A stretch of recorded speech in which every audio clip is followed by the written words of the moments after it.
नमस्कार, स्वागत है आपका एबीपी गंगा में। शाम के 7 बज चुके हैं। आप देख रहे हैं सुने यूपी। बुलेटिन की शुरुआत आज की 3 बड़ी खबरों के साथ। बलिया में योगी सरकार के मंत्री उपेंद्र तिवारी और आनंद स्वरूप शुक्ला ने सपा नेताओं पर जिला पंचायत सदस्यों को अगवा करने का आरोप लगाया है। पूर्व कैबिनेट मंत्री अंबिका चौधरी और नारद के खिलाफ बलिया के 5 थानों में अपहरण की तहरीर दी गई है। दूसरी खबर धर्मांतरण से जुड़ी है, जिसमें कानपुर में हुए धर्मांतरण को लेकर सूफी इस्लामिक बोर्ड का कहना है कि धर्मांतरण के पीछे पाकिस्तानी संगठन दावते इस्लामी का हाथ है। इस्लामिक बोर्ड के प्रवक्ता कौसर मजीदी का कहना है कि कानपुर के मुस्लिम बहुल इलाकों से पाकिस्तानी संगठन को फंडिंग की जा रही है।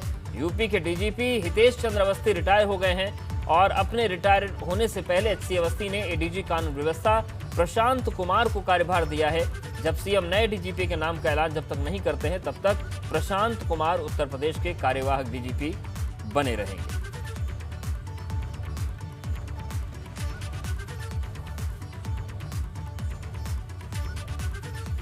और इस वक्त की बड़ी खबर का रुख करते हैं उन्नाव से। जिला पंचायत अध्यक्ष चुनाव से जुड़ी बड़ी खबर आ रही है। समाजवादी पार्टी ने जिला पंचायत अध्यक्ष प्रत्याशी को पार्टी से निकाल दिया है। मालती रावत को पार्टी विरोधी गतिविधि के कारण बाहर किया गया और पार्टी के सभी पदों से मालती रावत को हटा दिया गया है। जिला अध्यक्ष धर्मेंद्र यादव ने पत्र जारी करके इस बात की घोषणा कर दी है। तो उन्नाव से बड़ी खबर आ रही है और एक झटका जरूर है। भले ही समाजवादी पार्टी ने कार्रवाई की है, लेकिन नुकसान भी समाजवादी पार्टी का। आशीष हमारे साथ जुड़ गए हैं। आशीष, उन्नाव में तो कड़ा मुकाबला देखने को मिलने की संभावना दिख रही थी, फिर ऐसा क्या हुआ कि सपा ने अपने ही प्रत्याशी को बाहर कर दिया पार्टी से? जी अध्यक्ष, आपको बता दें, कल से ही चर्चाओं का बाजार गर्म था उन्नाव में। सुबह से लगातार जो है ये चल रहा था कि अब मालती रावत पर्चा वापस लेंगी, कभी चल रहा था अरुण सिंह पर्चा वापस लेंगे, लेकिन 3 बजे के बाद जो है पता चलता है कि कोई भी पर्चा वापस नहीं ले रहा है। उसके बाद से लगातार जो है इनका मालती रावत का मोबाइल स्विच ऑफ जा रहा था।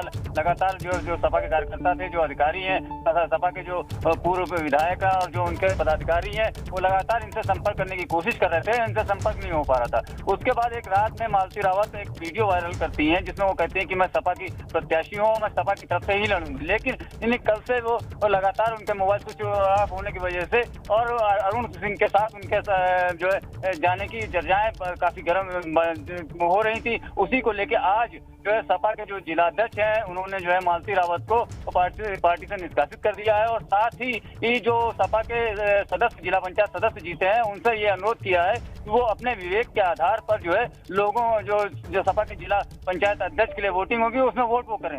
हालांकि सपा एक बहुत मजबूत स्थिति में थी, क्योंकि 20 कैंडिडेट सपा के उन्नाव से जीते थे। सपा काफी मजबूत स्थिति में थी, लेकिन अब ये सपा के लिए करारा झटका है। जी शुक्रिया आपका आशीष, जानकारी और अपडेट्स को देने के लिए।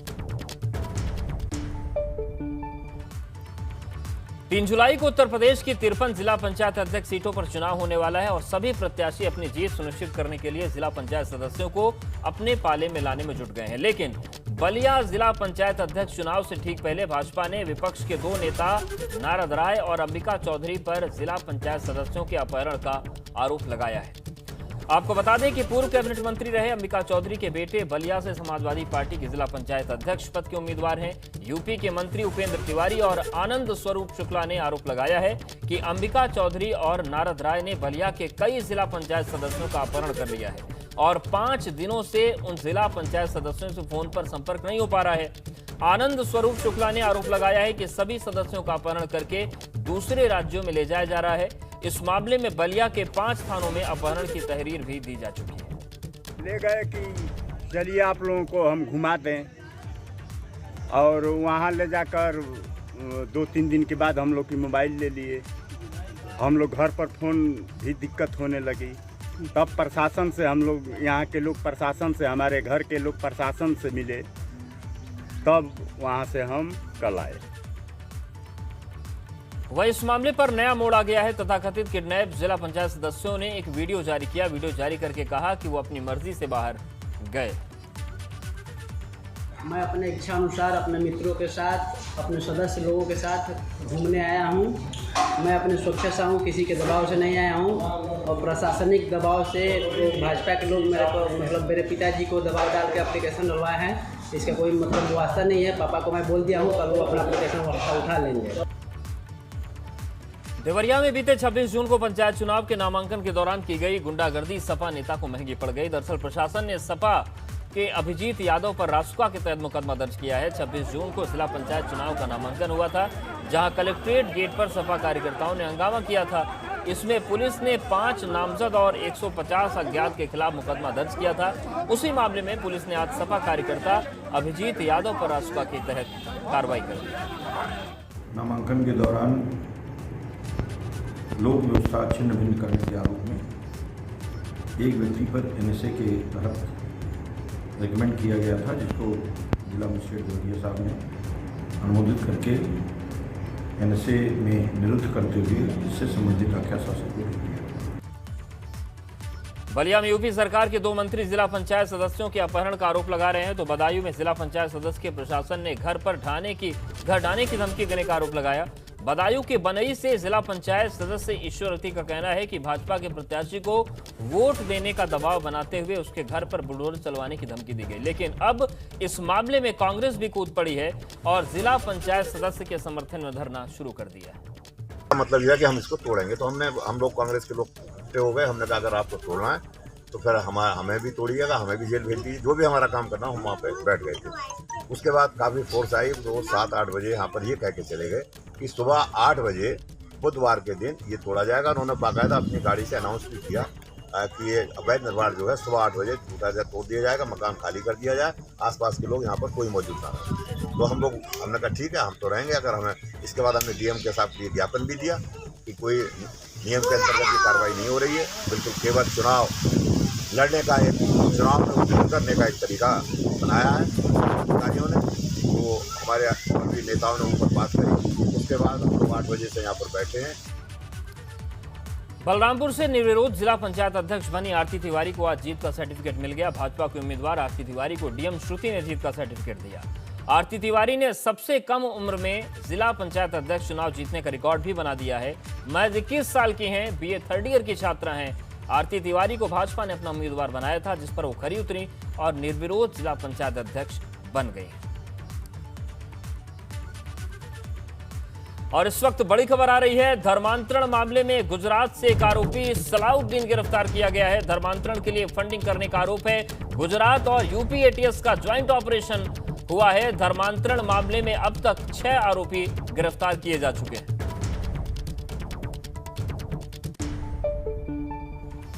और बड़ी खबर लखनऊ से भी है। धर्मांतरण मामले में उमर गौतम और काजी जहांगीर की कस्टडी रिमांड बढ़ गई है। 3 दिन के लिए बढ़ी उमर और जहांगीर की रिमांड। पिछले 10 दिन से एटीएस की कस्टडी रिमांड पर दोनों आरोपी थे। आज सुबह ही दोनों की कस्टडी रिमांड अब 3 जुलाई सुबह 11 बजे तक की रिमांड बढ़ा दी गई है। तो बीते 10 दिन से एटीएस की रिमांड पर दोनों आरोपी थे और आज सुबह ही दोनों की रिमांड खत्म हुई थी।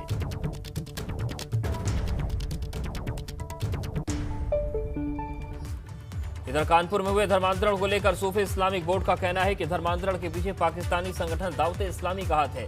इस मामले पर इस्लामिक बोर्ड के प्रवक्ता कौसर मजीदी ने डीसीपी साउथ को ज्ञापन भी सौंपा है। कौसर मजीदी का कहना है कि शहर के मुस्लिम बहुल इलाकों से दावते इस्लामी को फंडिंग की जा रही है। फंडिंग के लिए मुस्लिम बहुल इलाकों में पारदर्शी डिब्बे तक लगा दिए गए। धर्मांतरण सिंडिकेट को लेकर रोजाना नए नए खुलासे हो रहे हैं। परत दर परत लोगों के नए नाम इसमें सामने आ रहे हैं। इस बीच सूफी इस्लामिक बोर्ड ने एक नया बयान दे दिया है। सूफी इस्लामिक बोर्ड के राष्ट्रीय प्रवक्ता कौसर हसन मजीदी ने कहा है कि इसके तार पाकिस्तान की दावत इस्लामी से जुड़े हुए हैं। मजीदी साहब हमारे साथ हैं, उनसे बात कर लेते हैं कि वो किस बिना पर ये आरोप लगा रहे हैं। मजीदी साहब, आपने बड़ा आरोप लगाया है, सबसे पहले आप अपनी बात को पूरा करें, आप क्या आरोप लगा रहे हैं? देखिए, मेरा ये कहना है कि जो भी ये धर्मांतरण के प्रयास हो रहे हैं भारत में, ये दावत इस्लामी नामक एक संस्था है जो पाकिस्तान का एक मुल्ला है इलियास अत्तार, वो उसका ये संगठन है और ये भारत में इसके लगभग 3 करोड़ लोग हैं और वो लोग मिल करके इस काम को चला रहे हैं। दावत इस्लाम के नाम पर, इस्लाम की शिक्षा देने के नाम पर ये लोगों को प्रलोभन दे करके अपना आतंकी एजेंडा आगे बढ़ाने के लिए, अपनी भीड़ इकट्ठा करने के लिए लोगों को जो है जबरन धर्मांतरण करा रहे हैं। जैसा कि आरोप बराबर लगे हैं और सामने आए हैं। उसके संबंध में तमाम शिकायती प्रार्थना पत्र भी गए हैं कि इनको लोगों को जबरिया धमका करके, फुसला करके, बहला करके धर्म परिवर्तन करा रहे हैं और लव जिहाद में भी इन लोगों के लोग शामिल रहे हैं। ऐसी तमाम बातें प्रकाश में आई हैं और इनकी और भी तमाम ऐसी गतिविधियां हैं जो भारत की एकता, अखंडता और संप्रभुता के खिलाफ हैं, क्योंकि इसका जो चीफ है इलियास अत्तार, इसने पाकिस्तान का एक आतंकी था वो जो मर गया है, खादिम लंगड़ा, उस खादिम लंगड़े के तहरीक लब्बैक के भारत विरोधी कार्यक्रम में इसके द्वारा फंडिंग की गई और उसके वीडियोस हमारे पास। और प्रदेश में कई शहरों में सरकार के टीकाकरण कार्यक्रम को बट्टा लग रहा है और इसकी वजह से शहरों में वैक्सीन का न मिलना वजह है। हम आपको एक साथ नोएडा, कानपुर और आगरा की तस्वीर दिखा रहे हैं, जहां पर तमाम लोग वैक्सीन लगवाने के लिए अस्पताल तो जा रहे हैं, लेकिन वैक्सीन न होने की वजह से उन्हें मायूस होकर वापस लौटना पड़ रहा है।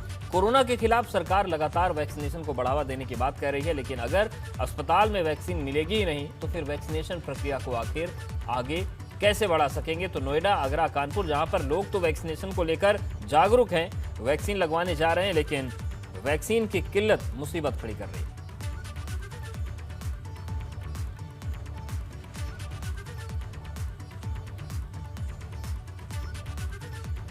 वहीं यूपी सरकार के प्रवक्ता सिद्धार्थनाथ सिंह ने वैक्सीनेशन को लेकर बयान दिया है। उन्होंने कहा कि वैक्सीन की कमी नहीं है और लगातार पूरे प्रदेश में वैक्सीनेशन का अभियान चलाया जा रहा है।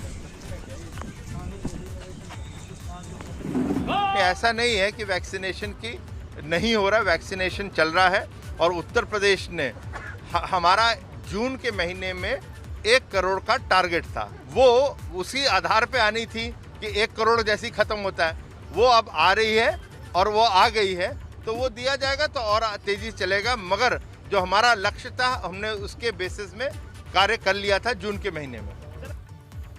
और अब कोरोना संकट के बीच बच्चों की भारी भरकम फीस के बोझ तले दबकर उत्तर प्रदेश के लाखों अभिभावकों से जुड़ी बड़ी खबर।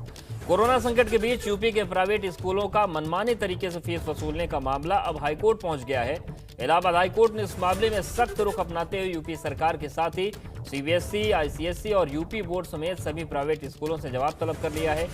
एक जनहित याचिका में कहा गया है कि यूपी के ज्यादातर स्कूल कोरोना काल में बंदी के बावजूद मनमाने तरीके से फीस वसूल रहे हैं, जिससे ट्यूशन फीस के साथ ही तमाम दूसरे मदों में भी फीस वसूली जा रही है। स्कूलों की तरफ से अभिभावकों को एसएमएस और व्हाट्सएप के जरिए मैसेज भेजकर उन पर पूरी फीस भरने का दबाव बनाया जा रहा है और फीस न भरने पर बच्चों का नाम काटने और ऑनलाइन क्लासेस में शामिल नहीं कराए जाने की धमकी दी जा रही है। याचिकाकर्ताओं के वकील शाश्वत आनंद ने कहा कि जिले स्तर पर डीएम की अगुवाई में एक कमेटी बनाए जाने का भी नियम है, लेकिन ज्यादातर जगहों पर कोई कमेटी बनी नहीं। जनहित याचिका के जरिए कोरोना काल में बंदी के दौरान स्कूलों की ट्यूशन फीस आधी किए जाने की मांग की गई। हाईकोर्ट की डिवीजन बेंच ने सीबीएसई, आईसीएसई और यूपी बोर्ड को नोटिस जारी करके उनसे इस बारे में जवाब दाखिल करने को कहा है। अदालत ने सरकार और बोर्ड के साथ स्कूलों को जवाब दाखिल करने के लिए 5 दिन की मोहलत दी है।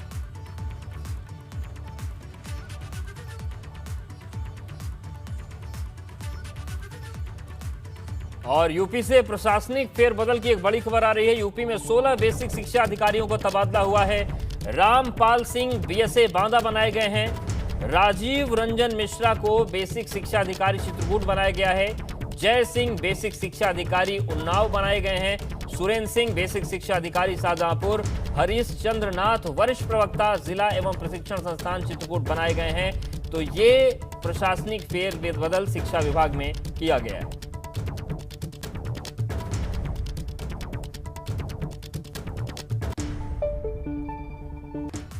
और बड़ी खबर प्रयागराज को लेकर भी है। जमीन अधिग्रहण को लेकर इलाहाबाद हाईकोर्ट का अहम फैसला सामने आया है। अधिग्रहित जमीन खाली पड़ी है तो भी किसान को उसे वापस पाने का अधिकार नहीं है। अधिग्रहण रद्द होने के बाद ही वापस जमीन हो सकती है। गाजियाबाद के दादरी तहसील की सदरपुर ग्राम सभा का ये पूरा मामला है। हाईकोर्ट ने याचिकाकर्ता तेजल उप्पल की अर्जी खारिज कर दी है। दोबारा अर्जी दाखिल करने पर 25,000 का अर्जाना भी लगाया गया है। जस्टिस संजय यादव और जस्टिस प्रकाश पाटिल पाडिया की डिवीजन बेंच से यह फैसला आया है।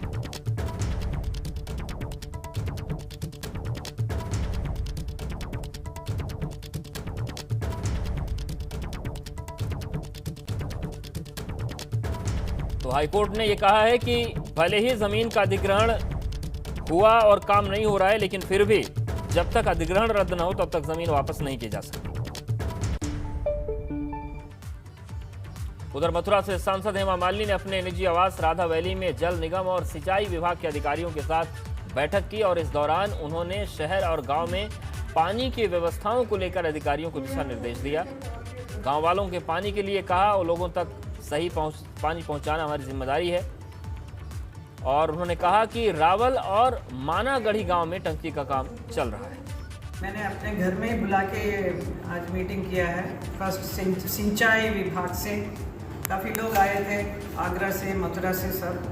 एंड क्योंकि किसानों के कई प्रॉब्लम्स होते हैं सिंचाई विभाग में, काफ़ी कंप्लेंट्स करते हैं कि ये ठीक नहीं है, इधर कुछ हुआ नहीं, पानी चाहिए। So it's my duty to take care. और गाजीपुर बॉर्डर पर किसानों का विरोध जारी है। बीजेपी प्रदेश मंत्री अमित वाल्मीकि गाड़ी तोड़ दी गई। किसानों ने अमित वाल्मीकि को काले झंडे दिखाए। दिल्ली से वापस लौट रहे थे अमित वाल्मीकि, काले झंडे दिखाते हुए किसानों ने गाड़ी पर पथराव किया। आप देखिए, और इस तरीके की हरकत करने वाले क्या अभी भी किसान कहे जाए, ये अपने आप में बड़ा सवाल है। विरोध अपनी जगह है, लेकिन विरोध तभी तक है जब तक कि शांतिपूर्ण हो। आप देखिए किस तरीके से लाठी डंडों से गाड़ी को तोड़ा जा रहा है। जो संविधान का अनुच्छेद 19 है वो शांतिपूर्ण प्रदर्शन आंदोलन का अधिकार देता है, लेकिन अगर ये तोड़फोड़ की जाती है तो ये अपराध है। लेकिन इस पर सख्त कार्रवाई कब होगी, किसानों को गुंडागर्दी का सबक कब सिखाया जाएगा, ये सवाल अनसुलझा रह गया है। क्योंकि बीते 6 महीनों से ज़्यादा के वक्त में बहुत कुछ किसानों ने अराजकता के तौर पर मिसालें पेश की हैं, लेकिन क्या मान लिया जाए कि इन्हें बेकाबू छोड़ दिया गया है। अयोध्या के हनुमानगढ़ी में हनुमान जी को प्रसाद चढ़ाने पर रोक के बाद नाराज प्रसाद विक्रेताओं ने प्रशासन के खिलाफ लड्डू फेंककर विरोध जताया। इसके साथ ही हनुमान जी को लड्डू न चढ़ने से मुख्य पुजारी भी नाराज हैं। रिपोर्ट देखिए।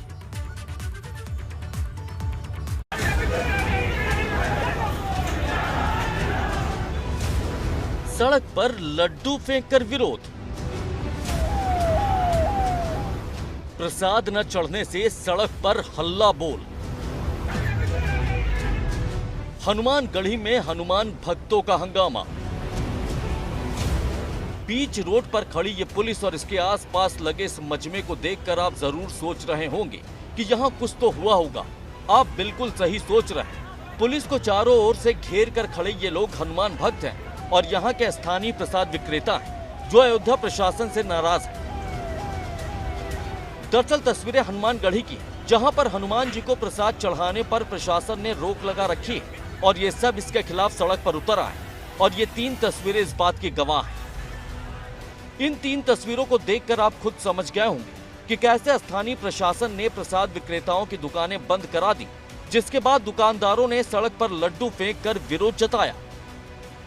उधर हनुमान जी को प्रसाद न चढ़ाने से मुख्य पुजारी भी नाराज है, जिसके बाद हनुमानगढ़ी के प्रवेश द्वार पे ताला लगा दिया गया है और प्रशासन के रोक हटाने के बाद ही ताला खोलने की बात कही जा रही।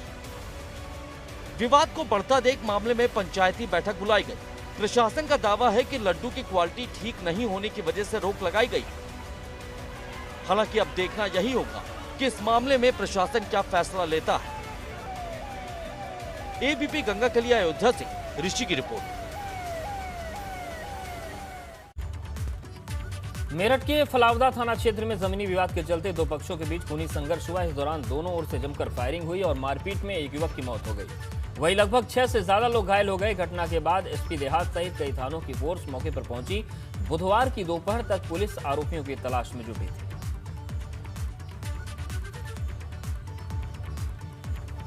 जमीनी विवाद में खूनी संघर्ष हो गया। मेरठ की तस्वीर है, एक शख्स की मौत हो गई, कई लोग इस विवाद में घायल हुए।